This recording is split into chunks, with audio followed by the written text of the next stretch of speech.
रात का घना अंधेरा था। जंगल की स्याह परछाइयां ठंडी हवा के झोंकों के साथ हिल रही थीं। दूर कहीं उल्लू की आवाज सुनाई दे रही थी और जमीन पर सूखे पत्तों की सरसराहट किसी अदृश्य साए की मौजूदगी का एहसास करा रही थी।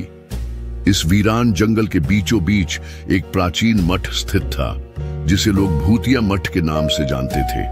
कहा जाता था कि वहां 3 साधु वर्षों से तपस्या कर रहे थे, लेकिन कोई नहीं जानता था कि वे जीवित हैं या फिर। गांव के दक्षिणी छोर पर रहने वाली रमणी, जिसका सौंदर्य किसी अप्सरा से कम नहीं था, कुछ ही महीनों पहले विधवा हुई थी। उसके पति की मृत्यु एक रहस्यमयी बीमारी के कारण हो गई थी और तभी से वह अकेली रहती थी। गांव के लोग उससे कतराने लगे थे, क्योंकि कई बार लोगों ने उसके घर के आसपास अजीब अजीब घटनाएं होते हुए देखी थी। रात में घर से रोने की आवाजें आती और कुछ ने तो यह भी कहा कि उन्होंने उसे किसी छाया से बातें करते हुए देखा था। एक दिन गांव के बुजुर्गों ने उसे समझाया कि उसे भूतिया मठ जाकर 3 साधुओं से आशीर्वाद लेना चाहिए, ताकि उसके जीवन से सभी अशुभ शक्तियां दूर हो जाएं। रमणी को भी यह विचार उचित लगा और वह अगली पूर्णिमा की रात मठ की ओर रवाना हो गई। पूर्णिमा की रात थी, लेकिन मठ के आसपास गहरा अंधकार पसरा हुआ था। जैसे ही रमणी वहां पहुंची, उसे लगा कि कोई उसकी निगरानी कर रहा है। उसने हिम्मत जुटाई और मठ के विशाल फाटक को धक्का दिया। किवाड़ चरमराते हुए खुले और अंदर का दृश्य देखकर उसके रोंगटे खड़े हो गए। मठ के अंदर 3 साधु ध्यानस्थ मुद्रा में बैठे थे। उनकी आंखें बंद थीं और शरीर पर गेरुआ वस्त्र लिपटे हुए थे। वहां जलती हुई मशालें मध्यम रोशनी फैला रही थी। रमणी ने धीमे स्वर में प्रणाम किया और बोली, महात्मा, मुझे आपके आशीर्वाद की आवश्यकता है। तभी एक साधु ने अपनी आंखें खोली। उनकी गहरी काली आंखों में एक अनजाना भय समाया हुआ था।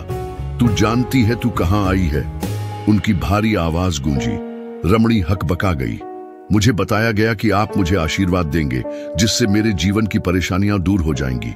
दूसरे साधु ने ठहाका मारा और कहा, तूने गलत जगह पर आकर बहुत बड़ी भूल कर दी स्त्री। अब तेरी आत्मा इस मठ का हिस्सा बनने वाली है। रमणी पीछे हटने लगी, लेकिन तभी तीसरे साधु ने मंत्र पढ़ना शुरू कर दिया। अचानक पूरा मठ कांपने लगा। दीवारों पर रहस्यमयी छायाएं नाचने लगी और हवा में किसी अदृश्य शक्ति की भयावह गूंज फैल गई। रमणी ने डरते हुए चारों ओर देखा। तभी उसे पीछे की दीवार पर कुछ लिखा हुआ दिखा। यहां जो भी आया, उसकी आत्मा यहीं कैद हो गई। वह चीख पड़ी, अब तेरा समय पूरा हुआ रमणी। एक साधु की आवाज आई, पर रमणी भी कोई साधारण स्त्री नहीं थी। उसने अपनी आंखें बंद की और कुछ बुदबुदाने लगी।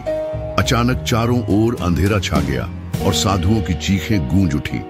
जब रोशनी लौटी तो वहां 3 कंकाल पड़े थे। रमणी ने एक गहरी सांस ली और मुस्कुराई। सच्चाई यह थी कि रमणी भी एक प्रेतिनी थी, जो वर्षों से सही समय का इंतजार कर रही थी, ताकि इन शापित साधुओं को उनके अतीत के अपराधों की सजा दे सके। अब वह मुक्त थी, लेकिन मठ आज भी भूतिया बना हुआ है, जो अगली बलि की प्रतीक्षा कर रहा है।